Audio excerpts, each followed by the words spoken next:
Hi everyone, I'm Katrina and today I'm going to be sharing with you all of the books that I've read in the past few months and sharing what I thought of them. I haven't done a wrap-up video since I believe April, so I've got quite a lot of books that I'm going to be going through today, and because of that I'm not going to go into as much detail as I normally would. Some of these I'm also planning on doing full reviews as well, so I'll let you know if I do plan to do them, so you can look forward to those. But these are all of the books that I'm going to be talking about today, so if there's any that you want to jump to, I have included timestamps in the description below. And without further ado, let's jump into my reading wrap-up, starting out with the books I rated 3 stars. First of all, we have Queen of the Tearling by Erica Johansson. When Princess Kelsey turns 19 years old, she ascends to the throne after years and years of hiding, because there's a lot of people that don't really want her to ascend to the throne. She has a lot of powerful enemies, and this one she's kind of learning to harness the powers that she does have. There is magic in this world. I went into this one with really high expectations. I'd heard a lot of great things about this book. It just didn't quite live up to my expectations, so I think that may have played into my rating at just 3 stars. For the most part, I really liked the world building and the kind of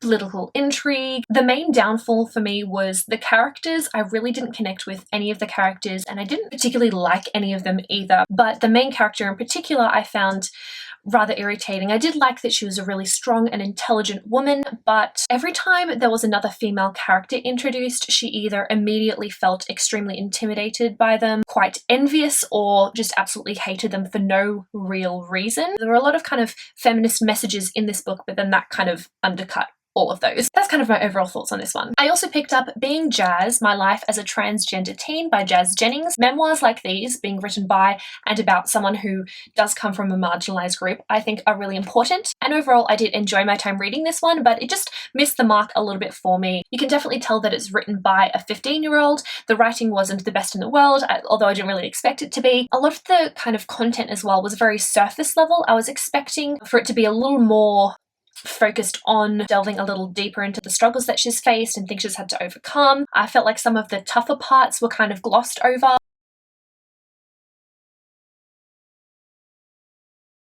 I also have a link down below to a review of this book, which I found really interesting. It does point out some ignorance to other members of the LGBTQIAP+ community, as well as at the back there are resources for other trans literature, but some of those are quite problematic as well, so I'll leave that link down below if you're interested. The Rose and the Dagger by Renee Ardier. This is the sequel to The Wrath and the Dawn, which is kind of a retelling of 1001 Nights, where the Khalid of Khorasan takes a new bride every night, and come morning she is dead, and the main character Shahrazad, she decides to take revenge for her best friend being chosen as one of his wives and being killed. So she volunteers to be his next wife, and surprisingly, she survives the night. So this is a continuation on the first book, and if you've watched my review of the first one, you'll know that this one I didn't like quite as much. I just found the first maybe 2/3 of this book really slow.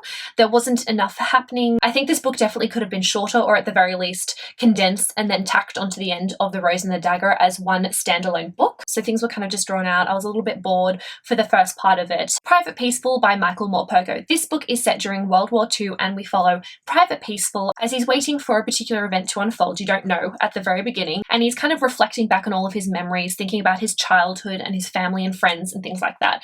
This is quite a short book, and I kind of wish it was longer so I had more time to really connect with the characters. I did quite enjoy this book. I don't really have any complaints, but at the same time there wasn't anything that really stood out to me and made this a wow book for me, so just a 3 stars. I also rated The Seafarer's Kiss 3 out of 5 stars. This is kind of a Norse Little Mermaid retelling, and we do have a female-female romance. Being a Little Mermaid retelling, it obviously doesn't stick plot point to the Little Mermaid story that we know, but I really did like how a lot of the elements of the Little Mermaid story I'm familiar with were kind of put on its head or twisted or used in a different way. I quite like that. My main complaint with this one is I wished it was longer. Same kind of thing with Private Peaceful. I wanted more. I think it's about 230 pages, and I know that originally it was written as a short story and then was expanded, but I think there could have definitely been more fleshed out. I just felt like a lot of the scenes, particularly the really fast-paced action scenes where a lot's happening and you're really getting gripped, we just kind of breezed through them and didn't really have enough time to really savor everything that was happening, which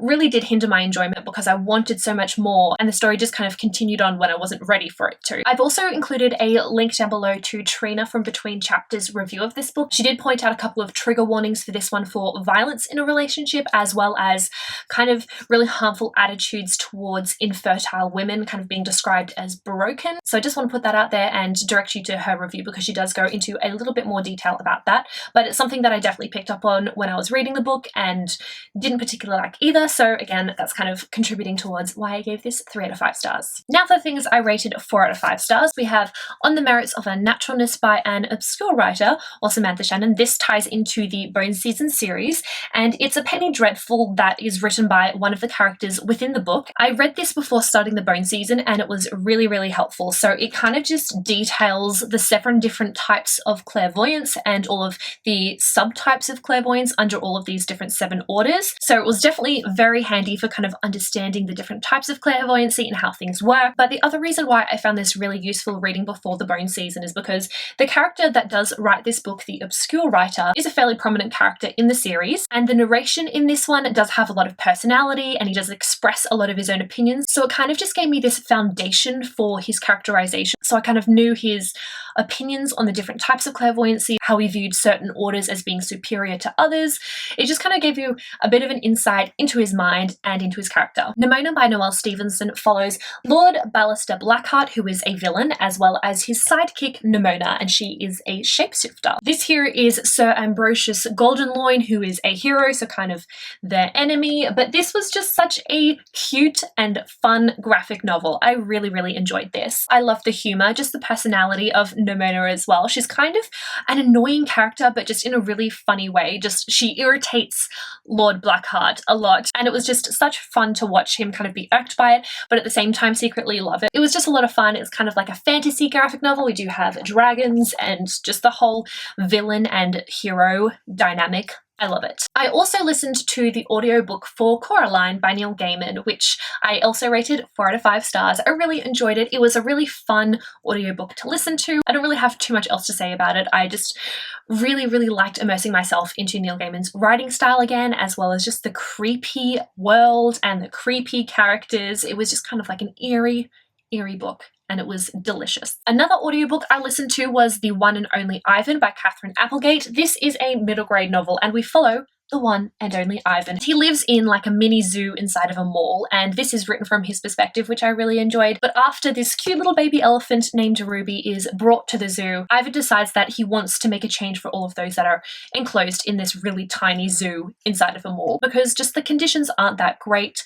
They aren't treated very well, so he kind of decides to take matters into his own hands, and it was the cutest thing. It was so cute, and I really enjoyed the narration as well. Though the only thing is, I would probably recommend reading it because it does have some illustrations, which I think would have been really nice, but it was just such a fun and quick read. Another audiobook I listened to was Doing It by Hannah Witten. Hannah Witten is a YouTuber, and I discovered her a few months ago actually, and I've been really enjoying her videos, particularly the Hormone Diaries series that she's been doing. I heard that she was coming out with a book called Doing It, which is a non-fiction book about sex. She does also do a lot of kind of sex-related videos on her channel as well. I really like that she narrated the audiobook for this one. It was definitely nice getting to hear her read the words as she meant to portray them. We get a lot of really interesting insights into different things. She does have some guest writers that contribute to the book as well, talking about their own experiences, those that do come from some marginalized identities as well, talking about sexuality and sex and gender. Overall, I really liked it. There wasn't a huge amount that I found to be kind of new and groundbreaking news for me, but I do think it is an important book to read, particularly if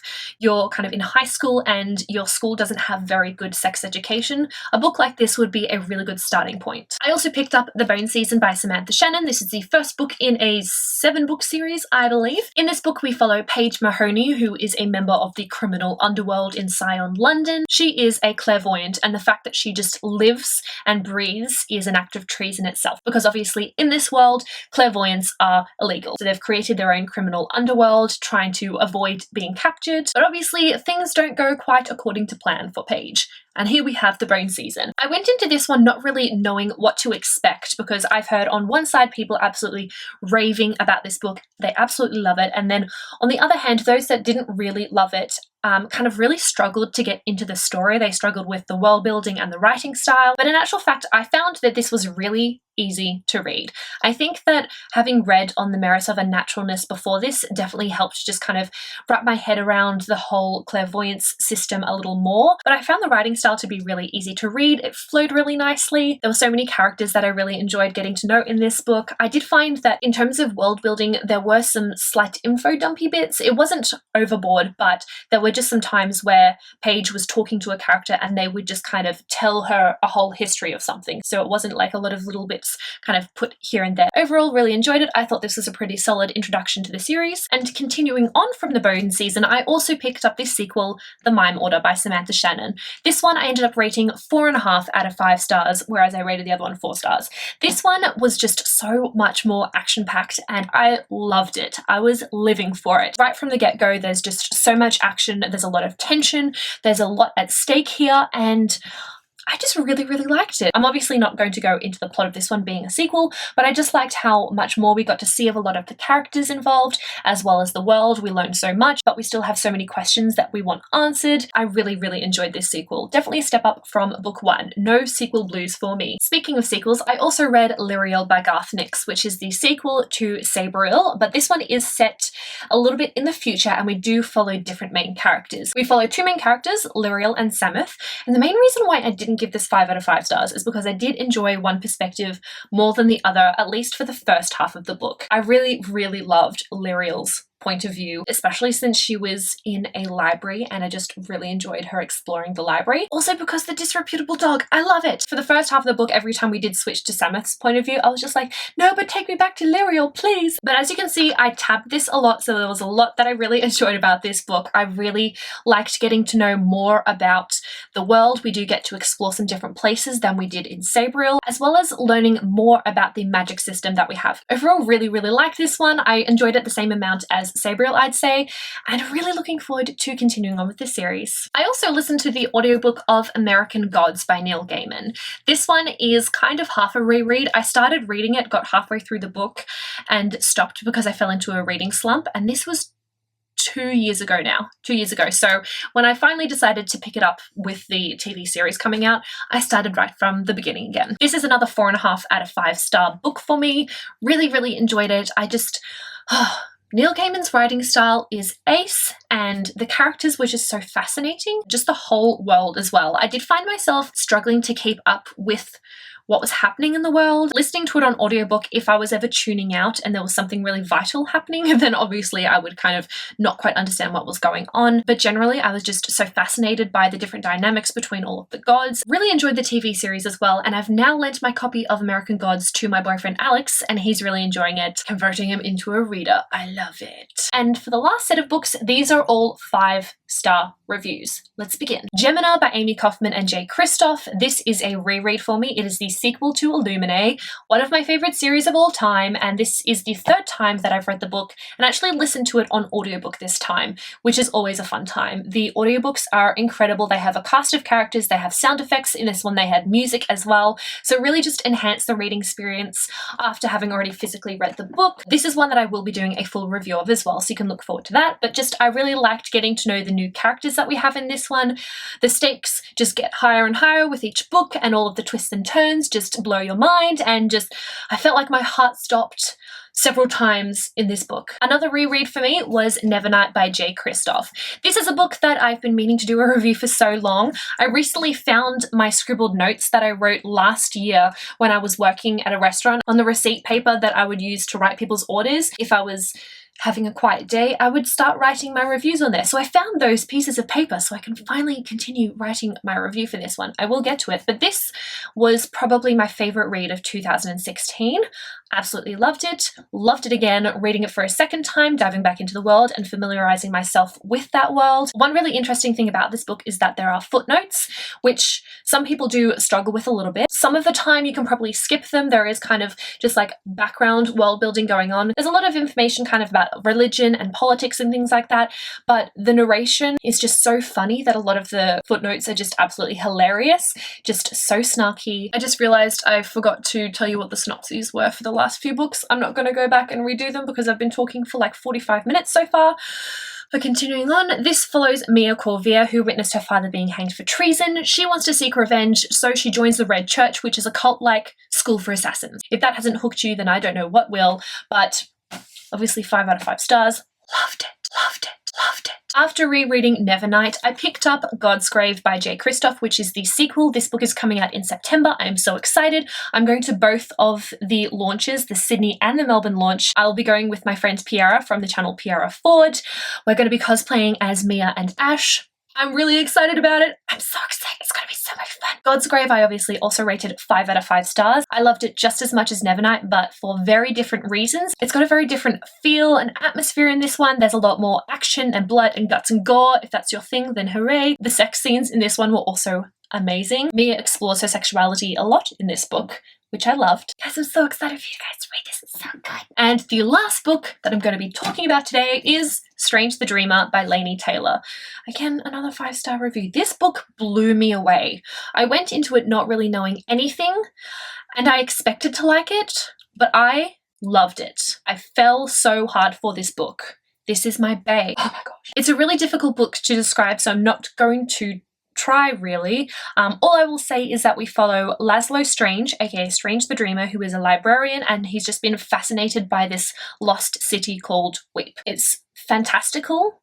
It is beautiful. The writing, just so many quotes right here that I tabbed because I loved it so much. The world itself was just so unique and vibrant, and the characters as well. I fell in love with so many of them. They were all just so interesting and layered. It was amazing. I will be doing a full review of this one at some point, as well as Godsgrave. I forgot to mention that. Wow. Wow. We are finally at the end of this video. Thank you so much for watching, guys. I hope you enjoyed it. I'm not going to do much more of an ending because I've talked for way too long, so I'll see you very soon with a new video, but until then, I will talk to you in the comments. Bye!